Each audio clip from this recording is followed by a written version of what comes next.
YCP corporator ఇంటికి వెళ్లి పోలీసులు బెదిరిస్తున్నారని ఆరోపణపై జిల్లా కలెక్టర్కు వైసీపీ జిల్లా అధ్యక్షుడు మాజీ మంత్రి గుడివాడ అమర్నాథ్ వినతి పత్రాన్ని అందజేశారు. ఈ సందర్భంగా వైసీపీ జిల్లా అధ్యక్షుడు గుడివాడ అమర్నాథ్ మాట్లాడుతూ మేయర్పై అవిశ్వాసం ప్రకటిస్తూ కలెక్టర్కు కూటమి నాయకులు నోటీసులు ఇచ్చారు. అధికార ప్రభుత్వంలో ఉన్నామనే గర్వంతో విర్రవీగుతున్నారన్నారు. కూటమి వారికి సరైన బలం లేకపోయినా తమ కార్పొరేటర్లను ప్రలోభాలకి గురిచేస్తున్నారని పేర్కొన్నారు. ఇప్పటికీ వారికి బలం సరిపోవడం లేదన్నారు. ఈ నెల 19న అవిశ్వాసం పెడుతున్నారు. మా పార్టీ వారిని కాపాడుకోవాల్సిన అవసరం మా పార్టీకి ఎంతైనా ఉందన్నారు.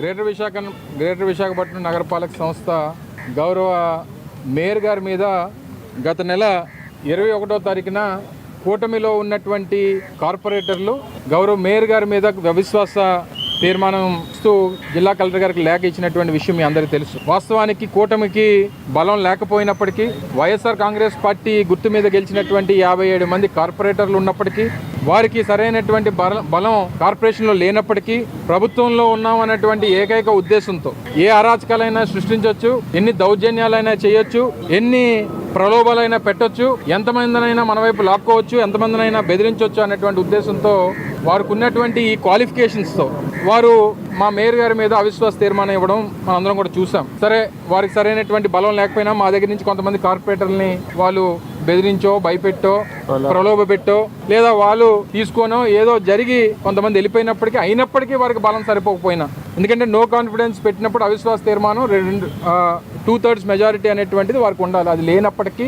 4-5 వాళ్ళకి తక్కువైనప్పటికీ ఇంకా ఏదో రకమైనటువంటి ప్రయత్నం చేయాలి, భయపెట్టాలి, బెదిరించాలనేటువంటి ప్రక్రియ కొనసాగుతూ ఉంది. నిన్ననే చూసాం, రేపు 19వ తారీఖున ఏప్రిల్ 19వ తారీఖున అవిశ్వాస తీర్మానానికి సంబంధించినటువంటి నోటీసులు కూడా ఇప్పుడే కలెక్టర్ గారితో కూడా మాట్లాడినప్పుడు 19వ తారీఖున అవిశ్వాస తీర్మానం పెడుతున్నామని చెప్పి వారు చెప్పడం జరిగింది.